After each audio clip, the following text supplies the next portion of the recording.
Bonjour tout le monde, j'espère que vous allez bien. Bienvenue dans ma vidéo qui s'intitule Quelques trucs pour accoucher naturellement. Donc, plusieurs sujets seront abordés dans cette vidéo. Ça sera surtout, je parlerai de la méthode Bon-Apache, je parlerai aussi durant la grossesse, les auto-hypnoses, les méditations. Je vais parler aussi le jour J, comment rester calme, comment avoir un bon support là, de son conjoint, sa mère, sa sœur, peu importe la personne significative. Donc, dans cette vidéo-là, on parlera beaucoup d'acupression, de respiration contrôlée et de réflexologie acupuncture. Je vais aussi détailler un plan de naissance, là, comment faire son plan de naissance pour avoir un accouchement naturel. Donc, restez avec moi si ça vous intéresse pour parler de ces différents sujets. Puis, j'espère que vous allez apprécier la vidéo. Merci. Ce qui est important à savoir, c'est que dans le fond, la douleur est là pour quelque chose à l'accouchement. Donc, physiologiquement parlant, la douleur de l'accouchement préparait la femme à dire, OK, là, il faut aller se cacher dans notre caverne, on est sur le bord de donner la vie. Donc, en fait, c'est ça. Dans le fond, la douleur était là pour ça. Là, maintenant, c'est sûr, on a la médecine moderne et tout ça. Donc, notre corps est comme ça depuis le début de la vie, là. Donc, en fait, c'est pour ça qu'il y a des douleurs. Donc, c'est fait pour qu'on n'accouche pas en allant faire son supermarché et oups, ok, bébé est là. Donc, en fait, ça nous prépare à nous dire, ok, là, il faudrait aller prendre les mesures nécessaires pour être à l'abri, pour être bien quand on va accoucher. Donc, pour les personnes qui diraient, moi, je sais depuis le jour 1 que je veux un accouchement naturel, parfait. Ben, dans le fond, aussitôt que vous savez que vous êtes enceinte, allez voir sur Internet, cherchez une maison de naissance avec une sage-femme, puis appelez immédiatement. Attendez pas à 8 ou 12 semaines comme on fait pour le médecin, parce que la raison, c'est que à 8 ou 12 semaines, vous risquez de ne plus avoir de place. Elles se font vraiment rares, donc aussitôt que vous savez que vous êtes enceinte, appelez tout de suite, prenez un rendez-vous, même si elle vous dit ok, ça va aller dans 8 à 12 semaines pour qu'on vous voit, c'est pas grave, c'est important d'appeler parce que sinon vous aurez pas de place. Donc, pour les méditations, moi, je conseille vraiment l'auto-hypnose puis la méditation de grossesse zen sur YouTube. Moi, je l'ai suivi là, tout au long de ma grossesse pour contrôler les douleurs. Donc, en fait, c'est quelque chose que je recommande depuis la 20e semaine, le faire une fois par semaine, l'écouter, se familiariser, savoir ce que la personne va dire, là, dans le fond. Puis, à la fin de la grossesse de 37 à 39 semaines ou à 40 semaines, quand vous allez accoucher, de l'écouter à tous les jours, à tous les soirs avant de se coucher, vraiment se mettre dans le mood. Quand vous perdez les os ou quand vous dites, OK, on est prêt pour l'hôpital, vous pactez votre valise qui est déjà fait, vous embarquez dans l'auto, vous mettez vos écouteurs. Puis pendant les suivis là, et tout ça là, de médecins, quand vous arrivez à l'hôpital, vraiment écoutez les méditations, les auto-hypnoses, c'est vraiment important. Là. Moi, ça m'a vraiment aidé à contrôler mes douleurs. Donc, les must dans la valise. Donc, premièrement, quand on fait la valise de grossesse, on en emmène toujours trop. C'est correct, c'est parfait. Emmenez-en trop, c'est mieux trop que pas assez. Donc, moi, j'avais amené une chandelle que j'avais sentie tout le long de ma grossesse. J'étais accro au pumpkin spice et marshmallow. Donc, je l'avais senti toute ma grossesse. Ça me calmait vraiment, là. Puis, pour de vrai, je pouvais pas partir à l'hôpital sans l'amener. J'avais aussi mes huiles essentielles de lavande et j'avais aussi mon huile de coco pour les massages que mon conjoint allait faire. J'avais deux, même trois paires de bas ultra chaudes. Je vais vous montrer là, des bas comme ça, dans le fond, là, qu'on achète comme chez Dolorama, là, mais en mousse, là, vraiment, vraiment confortable. C'est un must dans la valise. C'est important d'avoir chaud aux pieds. Sinon, j'avais amené une jaquette. J'avais amené une jaquette que j'allais être confortable. Moi, j'ai accouché en hiver, ben en automne, là. Fait que j'avais manches longues, mais jaquette. Fait que comme ça, je pouvais marcher, je pouvais être sur mon ballon et tout ça, mais j'avais chaud, j'étais bien. Ensuite de ça, les must des collations. Tu sais, quand on coche qu'on veut manger ou boire, ça veut pas dire qu'à l'hôpital, on va avoir ça à portée de main. Donc, des bouteilles d'eau, des petits jus si des fois on a une baisse de sucre, des biscuits soda si on a mal au cœur, ça c'est un must. Sinon, C'est sûr, qu'est-ce que j'avais apporté d'autre? Ben, des joggings pour après, parce que même des joggings, des boxeurs à notre chum, c'est important parce après l'accouchement, là, on n'a pas le goût de mettre des bobettes serrées, là.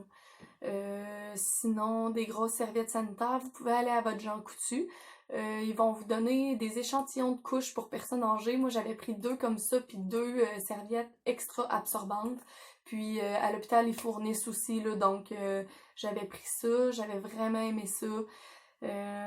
Sinon, qu'est-ce que, ben, du linge de bébé. Du linge, oui, que vous allez mettre à votre bébé, mais le linge qui sent votre bébé aussi, que peut-être même un morceau qui fera pas.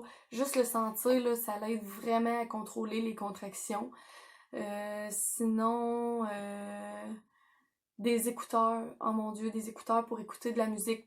Mettez-vous une playlist dans votre cell ou dans votre iPod ou peu importe pour pouvoir des vagues, des méditations, de l'auto-hypnose si vous voulez faire de l'auto-hypnose, c'est vraiment important. Donc ça, c'est vraiment les musts, là, à part ce que vous avez besoin d'apporter à l'hôpital tout le temps. Là. Vous pouvez regarder les listes, là, mais ça, c'est vraiment la liste des musts à mettre dans sa valise quand on veut accoucher naturellement. Juste une petite mise au point, c'est important dans la valise aussi. Ben, pas dans la valise parce que c'est trop gros, mais d'amener son oreiller. Je sais que ça a l'air con, mais sérieusement, mon oreiller de grossesse, ça m'a sauvé la vie. Les positions, là, comme, mettons, de côté, quand on a trop mal, puis que notre conjoint nous fait les points de pression dans le bas du dos, on va se coucher de côté, ben c'est bon d'avoir l'oreiller, puis de pouvoir sentir qu'on est comme à la maison, l'odeur de la maison. Vous avez même pas aucune idée à quel point c'est soutenant, à quel point l'odeur de la maison, là, ça l'aide à se conditionner pour ne pas avoir mal. Donc, je vais faire le tour du plan de naissance avec vous. Si jamais vous savez déjà c'est quoi un plan de naissance, vous pouvez skipper cette partie-là. Puis, dans le fond, sinon, restez avec moi. Donc, numéro 1, je m'appelle. Donc, vous inscrivez votre nom, évidemment. Pendant mon accouchement, je serai accompagnée par la personne significative. Pendant le travail, j'aimerais écouter de la musique, que les lumières soient tamisées, utiliser l'aromathérapie, porter mes propres vêtements, pouvoir manger et boire si j'en ressens le besoin, pouvoir me déplacer librement. Moi, je me dis, j'ai tout coché. C'est vraiment, toutes ces choses-là sont importantes, là, fait cochez-les tous. Je souhaiterais aussi être informée de toutes les interventions avant qu'elles ne soient posées. Oui. Qu'on limite le va-et-vient du personnel dans ma chambre. Oui. Éviter la présence d'étudiants en médecine. Oui. Si on veut un accouchement naturel, on n'a pas besoin de 20 personnes qui nous regardent en plus. Qu'on utilise uniquement des appareils portatifs de façon intermittente pour vérifier l'état de mon bébé. Ben ça, c'est à votre guise. Moi, j'avais la ceinture avec le monitoring, là, puis ça m'encombrait pas. J'apprécierais si les examens vaginaux étaient faits à ma demande seulement lorsque l'équipe médicale le juge nécessaire. En fait, moi j'ai rien coché, là. C'est juste qu'à chaque fois qu'il venait, je le demandais si c'était nécessaire. Numéro 5. Pour soulager la douleur, j'aimerais avoir recours aux méthodes suivantes. Donc, auto-hypnose, bain-douche, ballon thérapeutique, massage, réflexologie ou acupression, respiration et technique de relaxation. Technique Bon Apache, je vais l'expliquer dans mon prochain segment. Le TENS, c'est dans le fond, c'est des électrochocs. En gros, là, c'est ça, c'est pour diriger la douleur, là. C'est un peu la même chose que l'acupression, sauf que l'acupression, c'est plus naturel. Utilisation chaud-froid, amenez votre bouillotte. Fait que oui, c'est toutes des c'est toutes des vraiment bonnes techniques. C'est sûr, moi, injection de papule d'eau, c'est la dernière. Moi, je le conseillerais pas, là. J'avais regardé là-dessus, puis c'était pas super efficace de toute façon.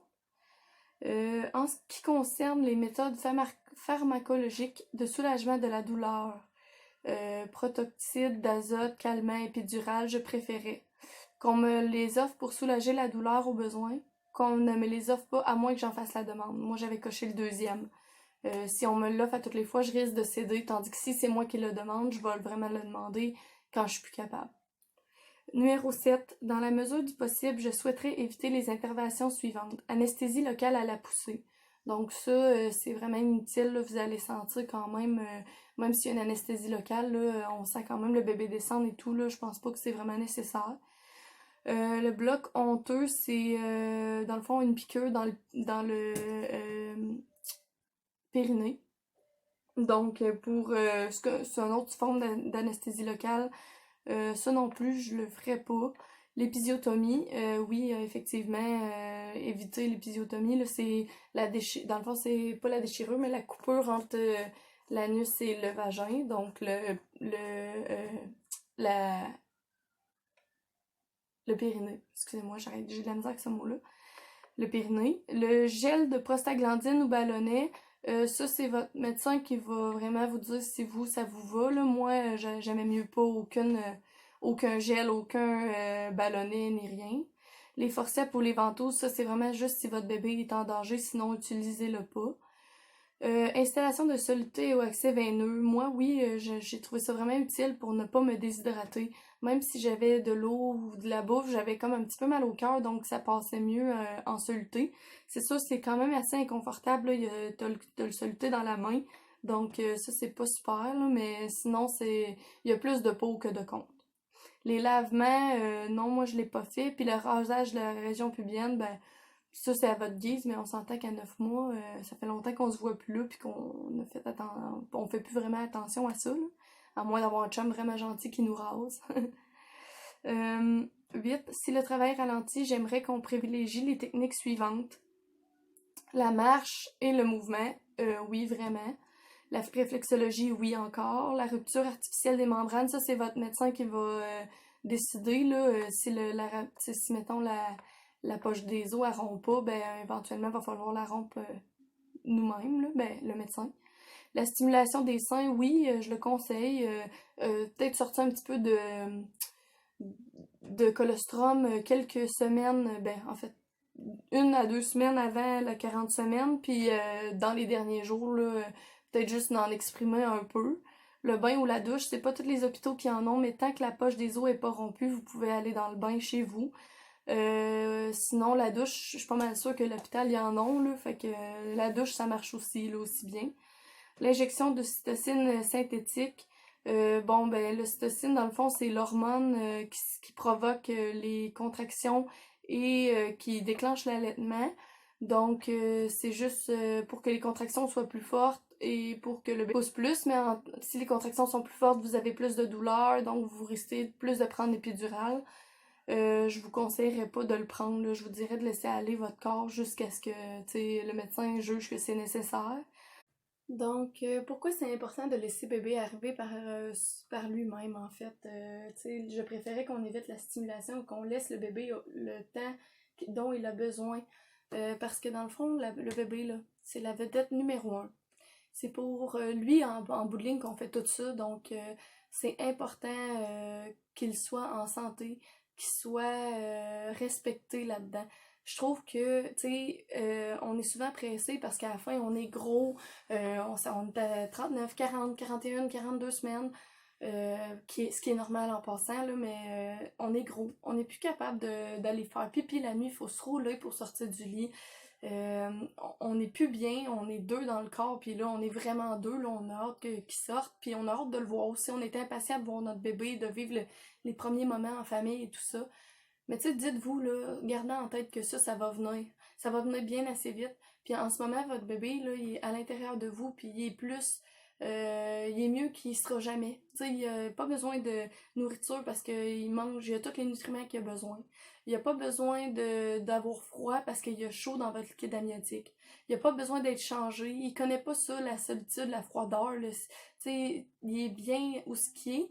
Puis, s'il est encore là, c'est parce qu'il était pas prêt à sortir, puis c'est parce que vous êtes un nid douillet, puis c'est important de comprendre que le bébé, quand il va être prêt, il va venir. Je parle pas encore des situations extrêmes où le bébé, il sort pas du tout, puis là, il y a des complications, où les personnes ont des problèmes de santé. Mais laissez bébé arriver, laissez-lui le temps de descendre, laissez-lui le temps de comprendre, tu sais, c'est un gros choc pour nous accoucher, mais c'est un gros choc pour lui, c'est la plus grosse journée de toute sa vie, là, c'est beaucoup de travail sortir de la maman, Puis pour lui, après ça, sa vie sera plus jamais pareille, là. Fait que c'est important de comprendre que le bébé, il a besoin d'arriver par lui-même quand il est prêt. Fait que c'est pour ça que je conseillerais vraiment de laisser le temps de bébé d'arriver. Je sais qu'on a hâte de le voir et tout ça, mais on va le voir bien assez vite. Puis après ça, on va être toute notre vie avec. Fait que c'est important. Il va grandir tellement vite. On est mieux d'y laisser une petite journée ou deux de plus dans le corps de la maman. Ça va aussi pour le décollement de la membrane, hein, pour le stripping que ça s'appelle, là. On nous l'offre à 37 semaines, mais moi je vous conseille tellement là, d'attendre un petit peu avant de le faire. Moi je l'ai pas fait, j'ai attendu à... Ben, en fait je voulais le faire à 39 ou 40 semaines là, si jamais ça fonctionnait pas. Mais vous voyez, au début je m'étais dit à 38 semaines, ils me l'ont fait à 37, j'ai dit non. J'étais arrivée à 38, j'ai encore dit non, je le sentais pas, fait que je pense que je l'aurais pas fait, j'aurais attendu vraiment que mon bébé arrive par lui-même. Moi aussi, j'étais pressée, là, je suis pas Dieu, là, je veux dire, j'ai eu hâte qu'il arrive, puis je me plaignais à tous les jours que j'étais grosse et tout. Je pense qu'au deuxième bébé, je vais en profiter un petit peu plus, sachant, là, dans le fond, que mon bébé, il va déjà avoir 1 an le mois prochain, puis j'ai pas vu cette année-là passer, là. Donc, laissez le temps à votre bébé d'être à l'intérieur de vous, profitez des derniers moments, collez-vous, puis profitez-en. Bon, ça c'est bon. Lorsqu'il viendra le temps de pousser, j'aimerais utiliser les positions suivantes. Accroupie, à 4 pattes, couché sur le dos, debout, semi-assise ou sur le côté. Ça, c'est vraiment dépendamment des contractions où qui sont situées, là, choisissez celui que vous voulez. Moi, je voulais à 4 pattes, mais comme j'ai pris l'épidurale à la dernière minute, j'ai dû coucher sur le dos. C'est la moins efficace, là, le bébé descend beaucoup moins vite en position couchée. Pour m'aider à pousser, je souhaite utiliser un miroir pour voir arriver le bébé, utiliser un banc de naissance, qu'on masse mon périnée, qu'on applique des compresses d'eau chaude sur mon périnée, que la personne qui m'accompagne participe, qu'on me conseille sur la façon de pousser, qu'on me laisse pousser selon mes besoins. Ben, dans le fond, là, quand le bébé vient, là, il n'y a plus de genre on pousse quand le médecin le dit, là. Vous allez sentir le besoin de pousser, vous allez pousser quand c'est le moment. Qu'on me conseille sur la façon de pousser, oui, évidemment, c'est sûr que c'est toujours le fun quand même là, de se faire conseiller, de savoir un peu avant comment ça va venir. La personne m'accompagne, participe, évidemment. J'espère qu'elle va participer, mais oui, effectivement, ça l'aide beaucoup. Qu'on applique des compresses chaudes sur mon périnée, oui, ça l'aide aussi. À la naissance de mon bébé, j'aimerais qu'il soit immédiatement déposé en peau à peau sur mon ventre. C'est un must, alors oui, cochez-le absolument. Qu'il soit remis à la personne qui m'accompagne si je suis inconfortable, évidemment. Qu'on attende 2 minutes après la naissance avant de couper le cordon. Moi, je conseille 5 minutes. Vraiment 5 minutes, pas 2 minutes, 5 minutes. Même si vous laissez le temps au placenta de se vider de son oxygène qui va jusqu'au bébé, c'est vraiment important. Là. Je vais mettre un lien dans la bio pour expliquer comment ça c'est important de laisser le sang se rendre au bébé là, quand on laisse le cordon ombilical. Couper moi-même le cordon, ben moi j'aimais ça que ce soit mon chum qui le fasse. Puis que la personne qui m'accompagne coupe le cordon. Voilà. Donc, numéro 13, j'accepte que mon bébé reçoive les soins suivants. Aspiration des sécrétions nez-bouche, ben oui. Le bain, non. Moi, je conseillerais vraiment d'attendre 5 jours avant de donner le premier bain. Parce que le liquide amniotique recouvre le bébé dans le fond, d'un genre de liquide blanc. Puis ça, c'est vraiment bon pour les anticorps, surtout pour les bébés nés en hiver. Attendez le plus longtemps possible là, avant de faire le bain. Vraiment, c'est vraiment un must. Injection de vitamine K dans la cuisse, oui. Longuant antibiotique dans les yeux, ça aussi, je vais mettre un lien par rapport à ça. Là, c'est vraiment selon votre guise. Moi, je l'ai faite parce que j'étais porteuse à la bactérie Streptocoque B. Mais c'est pas tout le monde qui veut le faire. Là. Je vais mettre le lien pour les pour et les contre. Je voudrais que ces soins et l'examen du bébé aient lieu après la première tétée. Oui, c'est toujours bon, si vous voulez allaiter. Pour l'expulsion du placenta, j'aimerais recevoir une injection de cytocine pour accélérer l'expulsion. C'est pas nécessaire. Que l'expulsion soit naturelle et sans intervention, oui, c'est toujours bon. Je souhaite 15. Allaiter mon bébé et qu'il ne reçoive pas de supplément de préparation lactée. Oui, si jamais vous voulez allaiter. allaiter mon bébé, qu'on lui offre des suppléments de préparation lactée seulement avec mon autorisation, ben si vous voulez allaiter, là, faites-le pas. Puis nourrir avec mon bébé avec des préparations lactées, donc ça c'est vous. Numéro 16 et dernier, je crois que l'information suivante vous sera utile et vous signez signature de la personne significative, signature du médecin ou de la sage-femme. Donc ça c'est pour le plan de naissance. Je pense que ça fait le tour. Si jamais vous avez des questions par rapport au plan de naissance, écrivez-le en commentaire, puis je vais vous écrire ce qui est vraiment important selon moi. Encore là, je suis pas une experte, je suis juste une personne qui a accouché puis qui donne son opinion, là. Fait que si jamais vous avez des questions, n'hésitez pas. Donc pour les positions avec le ballon thérapeutique, donc j'ai pas le ballon, moi je l'ai brisé. Donc je vais le faire avec un oreiller, là, mais en gros, là, il faut. Je sais pas si on voit bien ici. Je pense que je vais remettre comme ça. Donc, on se met comme à quatre pattes comme ça, on accote, puis on laisse la bédaine pendre dans le vide, tout ici, pour que le bébé ait le maximum de place. On accote la tête, puis on peut faire des petits ronds comme ça. On peut aussi écarter les jambes le plus possible, puis descendre, faire des mouvements vers le bas comme ça, pour que le col se dilate plus vite. Sinon, on peut tout le temps s'asseoir sur le ballon, comme ça, puis faire des petits sauts ou faire des ronds comme ça. En faisant des ronds, on dilate le col, on efface plus le col aussi en sautant. En faisant des ronds, on ouvre le col pour laisser dilater plus puis que la tête du bébé descende plus vite. Donc, la méthode Bonaparte, c'est une méthode qui a été mise au point par Julie Bonaparte, ici même au Québec. C'est dans le fond une méthode qui contrôle la douleur. En fait, c'est vraiment une méthode basée sur les respirations contrôlées, basée sur les massages, basée sur les points d'acupuncture. Donc, c'est elle qui a mis ça au point. Je vais vous mettre le lien là, dans la bio là, pour que vous puissiez aller en voir plus. Là. Mais en gros, là, c'est tout plein d'étapes à faire dans les dernières semaines de grossesse pour pouvoir contrôler ces douleurs lors de l'accouchement. Donc, la méthode Bonaparte, ça marche aussi avec les massages douloureux. Donc, oui, on dit douloureux parce qu'on envoie une deuxième information au cerveau en posant les doigts sur des points de pression ciblés, donc en haut des fesses et entre le pouce et l'index. Donc, dans le fond, ces points-là, ils servent à dire au cerveau, OK, j'ai mal à deux places, donc le cerveau va sécréter plus d'endorphines pour que les contractions soient plus vivables. Aussi, ces deux points de douleur-là, le cerveau, il peut pas vraiment se séparer en deux, dire OK, j'ai mal là et là.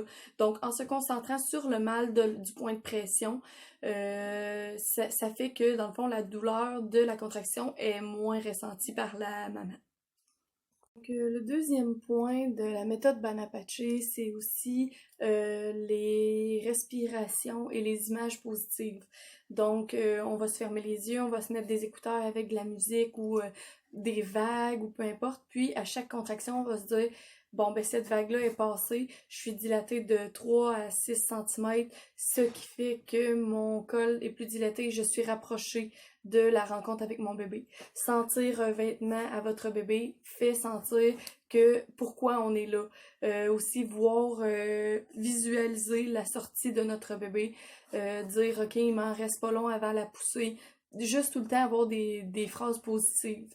Moi, ce que j'ai trouvé vraiment utile aussi, c'est d'avoir une feuille que je m'étais préparée à 35 semaines. Là, je lisais à tous les jours en me levant. Je suis capable. Mon corps sait quoi faire. Mon bébé est en bonne santé. Mon bébé sait quoi faire. C'est toutes des phrases qui étaient naturelles, qui étaient positives, qui me faisaient sentir que ça s'en venait et que j'étais tout près du but. Là. Ça allait vraiment à contrôler les douleurs. Quelque chose que je n'avais pas fait Et si vous vous sentez pas capable, c'est super. C'est comme moi je me sentais pas capable. Mais j'ai entendu dire que regarder des vidéos de naissance, savoir de A à Z, se préparer pour savoir qu'est-ce qui s'en venait, arriver à l'accouchement puis pas avoir de surprise, pas savoir dans le fond c'est quoi la poussée, tout ça. Moi j'avais pas regardé parce que j'avais peur de me faire peur. Donc j'ai pas regardé, mais j'ai entendu dire que ça l'aidait vraiment de savoir qu'est-ce que c'était un accouchement avant nous-mêmes de le vivre. Donc, le jour J. Le jour J, c'est important de rester calme. Je sais que c'est très énervant là, si on perd les os, si on est rendu aux contractions en 5 minutes, mais c'est vraiment important de garder son énergie parce que quand les contractions vont commencer à faire mal, vous allez avoir besoin de toute votre énergie. Donc, vous appelez à la maternité, vous dites OK, mes contractions sont aux 5 minutes, parfait, bon, ben vous partez pour la maternité. Le rendu là, quand vous arrivez, là, restez calme, ayez votre conjoint ou votre personne significative qui a une copie de votre plan de naissance. C'est la personne qui garde tout ce que vous avez besoin. Donc, vous avez besoin de votre carte d'assurance maladie, votre carte d'hôpital. C'est tout votre conjoint et votre personne significative qui a ça en main. C'est votre porte-parole pour la journée. Quand vous arrivez là-bas, demandez les étapes, savoir les étapes, comment ça va se dérouler l'accouchement. Dites tout de suite, ok, moi je veux pas personne de va-et-vient, à part pour les interventions médicales. Je veux tamiser les lumières. Dites tout de suite ce que vous voulez, même si vous avez donné votre plan de naissance à votre médecin à 37 semaines. Répétez que vous avez besoin. Si jamais vous n'êtes pas satisfaite, qu'il y a quelque chose qui marche pas, vous le dites. On a le droit d'être demandante. On accouche, on vit ça pas souvent dans la vie, donc c'est vraiment important de se sentir comme à la maison. Donc, petit conseil, à 37 semaines, de demander la fiche des droits lors du jour de l'accouchement à votre médecin pour savoir vraiment les lire, être au courant de c'est quoi nos droits en tant que femme à l'accouchement, c'est vraiment important. Donc, ne pas oublier de la demander. Donc, l'importance d'avoir une personne significative lors de notre accouchement, d'avoir quelqu'un qui est notre porte-parole pour la journée, je pense que c'est le conseil numéro un, là. Je pense que c'est vraiment la clé de la réussite d'avoir quelqu'un qui est au courant de notre plan de naissance, qui est au courant de comment on veut vivre notre accouchement, puis qui nous soutient là-dedans. Quelqu'un qui nous respecte dans nos décisions et qui est là pour parler pour nous. Si jamais vous voulez soit continuer, soit abandonner, c'est important d'avoir quelqu'un qui est comme votre coach cette journée-là. Au pire, deux personnes, vous avez le droit à deux personnes dans la salle d'accouchement, là, donc quelqu'un qui s'occupe de tamiser les lumières, qui s'occupe de dire au personnel de pas trop entrer, quelqu'un qui s'occupe de vous faire boire ou vous faire manger quand vous voulez, qui s'occupe d'être là. Si vous avez besoin de pain, c'est quelqu'un. Puis quelqu'un d'autre qui est votre soutien moral, votre conjoint qui fait les la réflexologie, l'acupuncture. Dans le fond, là, moi j'avais ma soeur et mon conjoint. Puis sérieux, c'était génial. Là. Ma soeur s'est vraiment bien occupée de moi. Elle était là, elle me motivait puis tout. Puis mon chum, lui, il faisait ce qu'il avait appris. Puis j'ai vraiment l'impression que c'est la clé du succès d'un accouchement pratiquement naturel. Là. En fait, je pense que si j'avais pas abandonné, je sais que mon chum, il m'aurait supporté là-dedans, mais à un moment donné, tu sais, quand le médecin, il m'a parlé des complications puis tout ça, quand j'en ai parlé avec mon chum, je pense que les deux, on était inquiets par rapport à notre bébé, là, donc on a décidé ensemble de prendre l'épidurale, mais tout le long, il a supporté mes décisions, puis je pense que c'est vraiment important d'avoir ce support moral-là, que ce soit n'importe qui de votre entourage. Donc, on arrive déjà au segment « Et si on n'y arrive pas? » Ça, c'est la question, hein, la question qu'on se pose toutes. Puis si on n'arrive pas à avoir un accouchement naturel, est-ce qu'on va être déçu? Est-ce qu'on va avoir l'impression d'avoir échoué? En fait, moi, je suis pas arrivée, honnêtement. Dans le fond, à 7,5, je dilatais plus depuis 2 heures. Puis mon bébé, dans le fond, il pouvait avoir des complications. Le médecin nous a avertis. Mon chum puis moi, on a pris une décision à deux de prendre l'épidurale.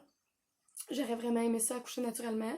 Mais j'ai vraiment l'impression d'avoir réussi quand même. Puis sur le coup, c'est sûr, j'étais déçue. Mais en même temps, je me suis dit, j'ai pas eu de stripping. J'ai fait du ballon. J'ai utilisé toutes les méthodes d'auto-hypnose et tout. Puis j'y serais probablement arrivée, je pense, si ça avait pas été le stress du premier bébé. De pas savoir qu'est-ce qui s'en venait.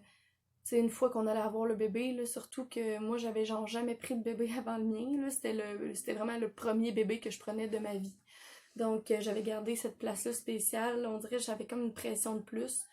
Donc oui, c'est sûr, on est déçus au départ, mais le but ultime, il faut comprendre que l'accouchement naturel, c'est pas le but ultime. Le but ultime, c'est d'avoir notre bébé dans les bras, en santé, puis d'avoir eu vraiment l'impression qu'on s'est respecté du début à la fin de notre accouchement.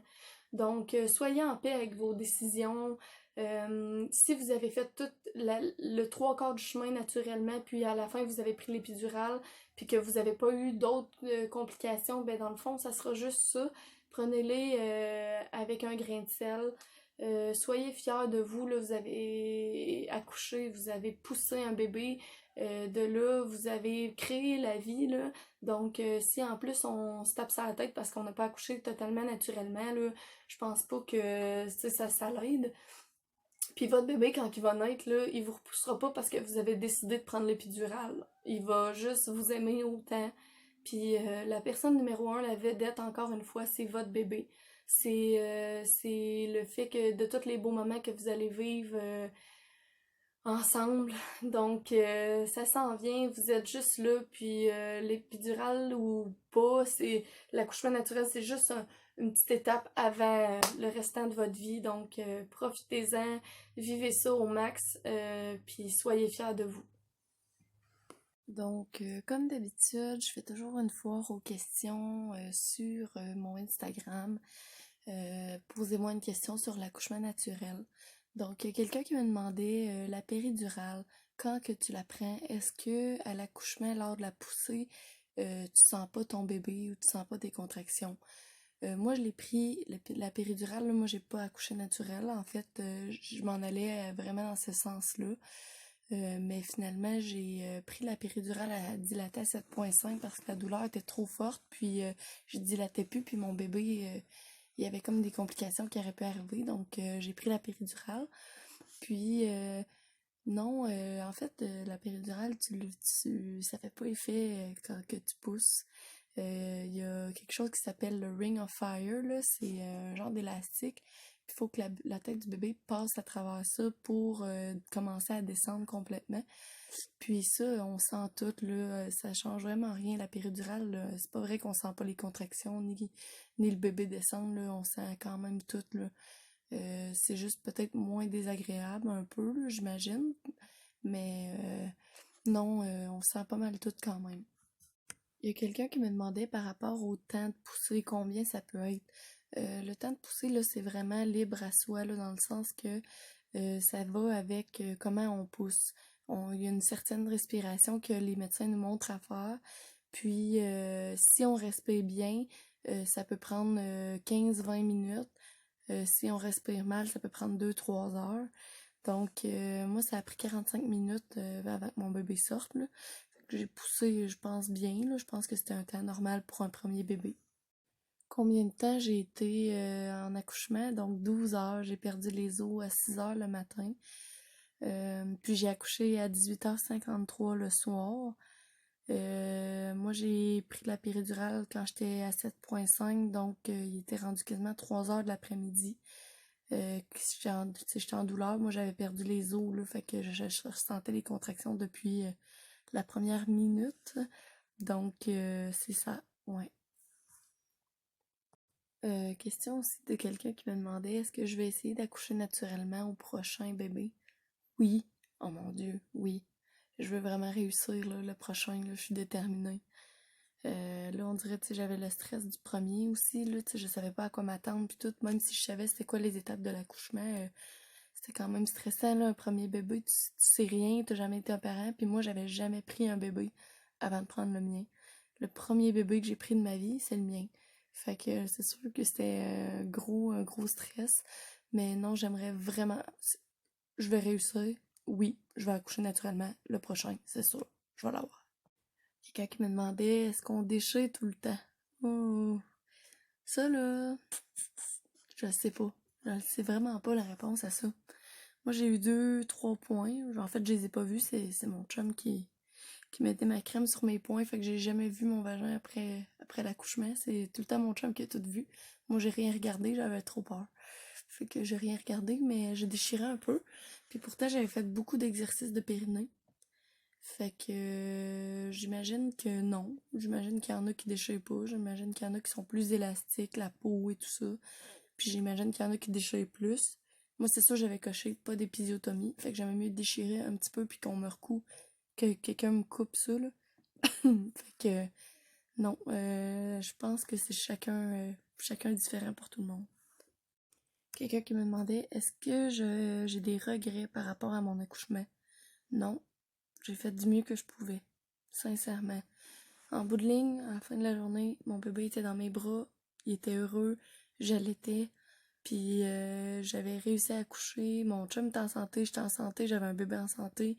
Oui, c'est vrai, c'était une petite déception au début, tu sais, de pas avoir accouché naturel totalement, mais j'avais fait vraiment un bon bout de chemin, là, j'avais eu aucun stripping, puis j'avais vraiment tenu tête à tout ce que les tentations là, de non naturel là, en tant que tel, mais mon chum il m'a vraiment félicité puis tout, fait que non, j'ai aucun regret.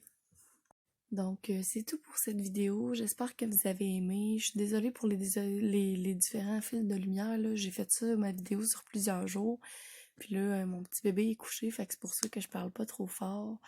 Donc, j'espère que vous avez apprécié. N'hésitez pas si vous avez des questions par rapport à l'accouchement naturel ou l'accouchement avec péridurale. Je suis toujours là pour répondre comme les autres vidéos. Je vous invite aussi à aller voir mon vidéo sur les couches lavables, sur l'allaitement. Puis, si vous voulez vous abonner à ma page Pattes de chat sur Instagram, PATTHECHA. Donc, soyez libre de le faire. Merci beaucoup encore de m'encourager puis de regarder mes vidéos. Ça me fait vraiment chaud au cœur de voir que il y a beaucoup de monde qui regarde mes choses. Donc, merci, passez une belle soirée, puis aux prochaines vidéos.